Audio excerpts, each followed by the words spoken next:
hate to raise another elephant in the room.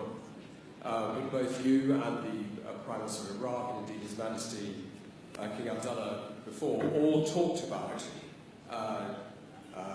Daesh being un-Islamic. And I'm quoting here from an article in The Atlantic by a friend, which you're almost certainly familiar with. The reality is that the Islamic State is Islamic, very Islamic. Yes, it has attracted psychopaths and adventure seekers drawn largely from the disaffected populations of the Middle East and Europe, but the religion preached by its most ardent followers derives from coherent and even learned interpretations of Islam.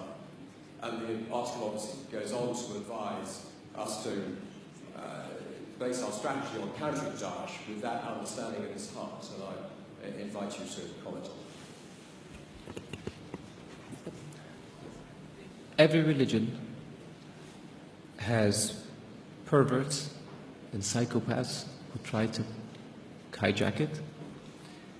ISIS is as much Islamic as the KKK is Christian. Don't they have a cross? Don't they do everything in the name of religion and Christ? Don't they believe that Christ compels them to lynch and kill people of African descent? Can one really say that the KKK is a Christian organization? There are other groups that one can point to. There are other massacres that were committed in the name of keeping certain countries or regions clear of non-Christians. There are people like this also in the Jewish faith that have nothing to do with Judaism. There are people like this in the Hindu faith that have nothing to do with Hinduism. For anyone to argue that Daesh is Islamic is preposterous. In the Islamic faith, the Quran reveals that you have your faith and I have my faith. And you're free to practice your faith and I'm free to practice mine.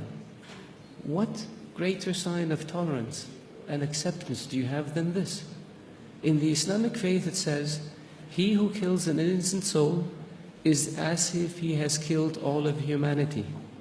And he who saves an innocent soul is as if he saved all of humanity. What better example of compassion and mercy do you have than this? So if you look at what Daesh says and you say it's in the scriptures, doesn't the Old Testament say an eye for an eye and a tooth for a tooth?